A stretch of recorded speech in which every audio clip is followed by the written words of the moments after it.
اللہ کو آپ کی بھوک اور پیاس کی کوئی ضرورت نہیں ہے۔ اگر روزے کا مقصد صرف پیٹ کو خالی رکھنا ہوتا تو اللہ قرآن میں یہ کبھی نہ کہتا کہ تاکہ تم متقی بن جاؤ۔ سوال یہ ہے کہ بھوک کا تقوی سے کیا کنیکشن ہے، اور اللہ نے یہ حکم انسانوں کو نہیں بلکہ خاص مومنوں کو کیوں دیا؟ آج روزے کی فلسفی کو ہمیشہ کے لیے سمجھ لیجئے۔ السلام علیکم، یہ ہے رمضان سیریز کا ایپیسوڈ 2۔ ایپیسوڈ 1 میں ہم پہلے ہی دیکھ چکے ہیں کہ کیسے اسلام سے پہلے سوم یعنی روزہ کا لفظ عرب میں گھوڑوں کی سخت ٹریننگ کے لیے استعمال ہوتا تھا۔ اگر آپ نے وہ ویڈیو نہیں دیکھی تو چینل پر ضرور دیکھ لیں تاکہ آپ کو اس کی تاریخ یعنی ہسٹری پتہ چل سکے۔ لیکن آج بات گھوڑوں کی نہیں، آج بات انسانوں کی ٹریننگ کی ہوگی۔ آخر اللہ نے ہم پر یہ پابندی کیوں لگائی؟ سب سے پہلے ایک بہت بڑی غلط فہمی دور کریں۔ اکثر ہم سنتے ہیں کہ روزہ اس لیے رکھا جاتا ہے تاکہ ہم غریبوں کی بھوک کا درد سمجھ سکیں۔ یہ بات سننے میں بہت جذباتی لگتی ہے لیکن لاجکلی ادھوری ہے۔ سوچئے، اگر روزہ صرف غریب کا درد سمجھنے کے لیے ہوتا تو اللہ نے غریبوں پر روزہ فرض کیوں کیا؟ غریب کو تو پہلے سے بھوک کا پتہ ہے۔ حقیقت یہ ہے کہ روزہ کوئی سوشل ایکسپیریمنٹ نہیں ہے، یہ آپ کے اور آپ کے رب کے درمیان ایک سیکرٹ ایگریمنٹ ہے۔ اس کا مقصد بھوک نہیں بلکہ سیلف کنٹرول یعنی نفس پر قابو ہے۔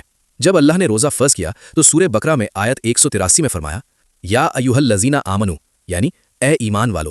یہاں غور کریں، اللہ نے یا ایھا الناس نہیں کہا۔ اللہ نے پوری انسانیت کو نہیں پکارا بلکہ صرف مومنوں کو عزت بخشی ہے، یعنی یہ حکم غیروں کے لیے نہیں اپنوں کے لیے ہے۔ یہ ایک آنر ہے۔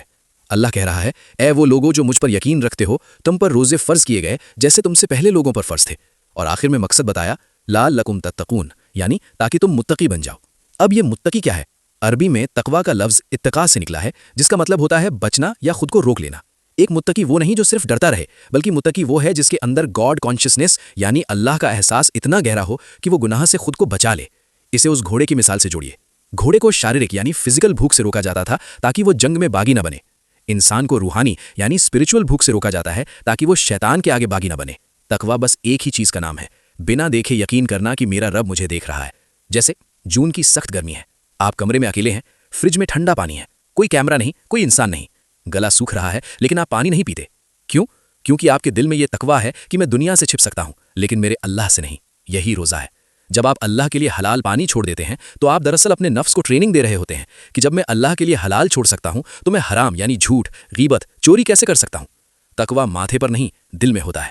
ہمارے نبی صلی اللہ علیہ وسلم نے اپنے سینے یعنی ہارٹ کی طرف اشارہ کر کے 3 بار فرمایا تھا، التقوی ہا ہنا یعنی تقوی یہاں دل میں ہے، تقوی یہاں ہے۔ تو دوستوں، مقصد تو سمجھ آ گیا، لیکن صحابہ کرام اس تقوی کو کیسے نبھاتے تھے؟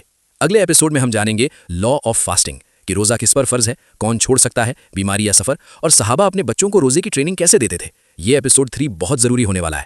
اگر آپ کو آج مومن اور متقی کا صحیح مطلب سمجھ آیا تو کامنٹ میں سبحان اللہ لکھیں، اور اگلا پارٹ دیکھنے کے لیے کنٹینیو پارٹ 3 ضرور لکھیں۔ اللہ ہم سب کو حقیقی متقی بنائے، آمین۔